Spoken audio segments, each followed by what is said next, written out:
spontaneous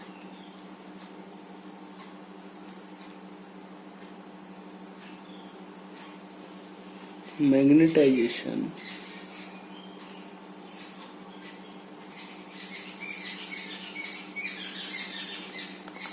in ferromagnetic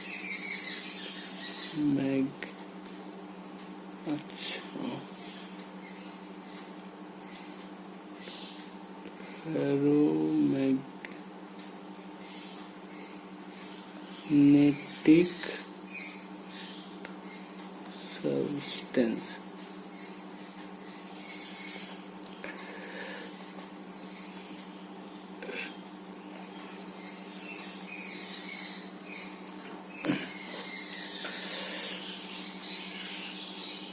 আমি just আজকে গ্রাফটা তোমাদেরকে দেখাতে চাইছি যে গ্রাফটার থেকে আমরা কি কি জানতে পারবো। আমরা জানি যে ফর ফেরোম্যাগনেটিক সাবস্টেন্স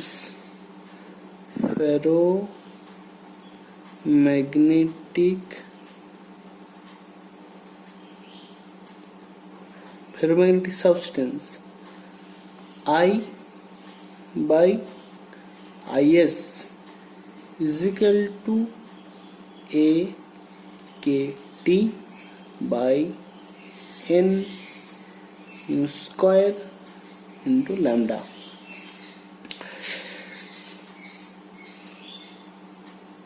যেখানে here theta is equal to N mu square lambda by 3k.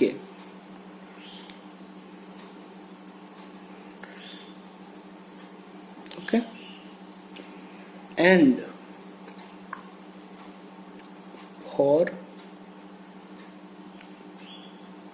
paramagnetic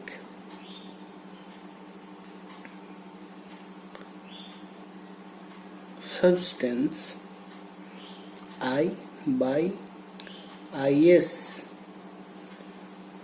para is equal to cot hyperbolic by 1 by a. আমরা ডেরিভেশনে যাচ্ছি না, জাস্ট আমরা গ্রাফটাকে আর জানতে চাইছি যে কিভাবে গ্রাফটার থেকে আমরা কি কি বার করতে পারবো। এরপর আমরা যদি গ্রাফটা টানি,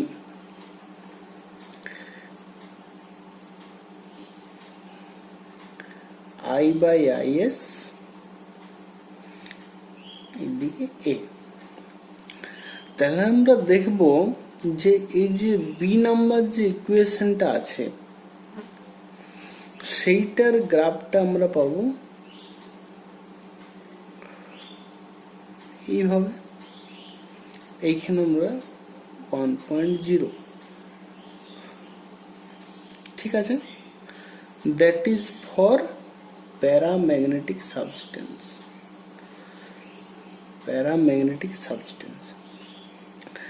এবং যদি আমরা এ নাম্বার ইকুয়েশনকে আমরা যদি গ্রাফে প্লট করি, সেখানে আমরা দেখতে পাবো, দেখুন এইখানে আমরা এ নাম্বার ইকুয়েশনটাকে আবার এইভাবে লিখতে পারি যে I by Is is equal to A T by 3 theta।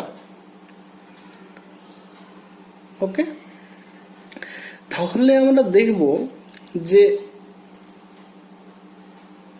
A হচ্ছে এখানে x কোঅর্ডিনেট আর I by Is হচ্ছে y কোঅর্ডিনেট। তাহলে আমরা বলতে পারি যে T by 3 theta is equal to M, which is the slope, that is the slope of that equation। তাহলে এখানে আমরা বলতে পারি যে তিন ধরনের আমরা ইকুয়েশন পেতে পারি, যেখানে যদি স্লোপটা বা বলতে পারি 3 থিটা less than 1/3, বা or T less than theta, তখন কি হবে যে আমার এইখান বরাবর আমি স্ট্রেট লাইন, যেহেতু এই ইকুয়েশনটা আমার হয়ে যাচ্ছে y ইজ ইকুয়াল টু, এখানে দেখতে পাচ্ছ না, তাহলে এই ইকুয়েশনটা বেসিক্যালি আমি পাবো y is equal to mx। এরপর যদি আমরা t is equal to theta নিই, তাহলে আমরা কি পাবো যে এই পোর্শনটা t is equal to theta for very small a, আমরা পাবো t ইজ ইকুয়াল টু থিটাতে এই স্লোপটা।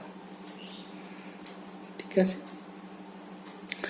আরেকটা পাবো যদি আমরা t/3 theta greater than 1/3, which means t greater than theta, সেক্ষেত্রে আমরা পাবো এইখানে, তাহলে এটা t is equal to theta, that is t less than theta, t greater than theta. ঠিক আছে, তাহলে আমরা বলতে পারি যে দুটো যে এই কার্ভ আছে, এই কার্ভ দুটো যেখানে এসে মিলেছে সেইখানে একটা নির্দিষ্ট আমরা সলিউশন পাচ্ছি। মানে কি, যে আমরা একটা স্পন্টেনিয়াস ম্যাগনেটাইজেশনে একটা নির্দিষ্ট ভ্যালু পাচ্ছি। তাহলে আমরা বলতে পারি যে যদি আমার টি লেস দেন থিটা থাকে, তাহলে আমি অনলি স্পন্টেনিয়াস ম্যাগনেটাইজেশন পাবো। তাহলে আমরা বলতে পারি যে ফেরোম্যাগনেটিক সাবস্টেন্সই থাকবে টি লেস দেন থিটাতে, ফেরোম্যাগনেটিক সাবস্টেন্সই থাকবে টি লেস দেন থিটাতে। মানে আমি কি বলতে চাইলাম, যে স্পন্টেনিয়াস ম্যাগনেটাইজেশন আমরা জানি, স্পন্টেনিয়াস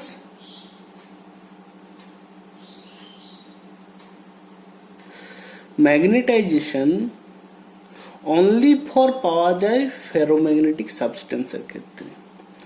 আবার এইখানে দেখলাম যে স্পন্টেনিয়াস ম্যাগনেটাইজেশনের এই দুটো ইকুয়েশনের একটা ছেদ বিন্দু পাচ্ছি, মানে কি একটা স্পন্টেনিয়াস ম্যাগনেটাইজেশন আমি ওখানে পাচ্ছি।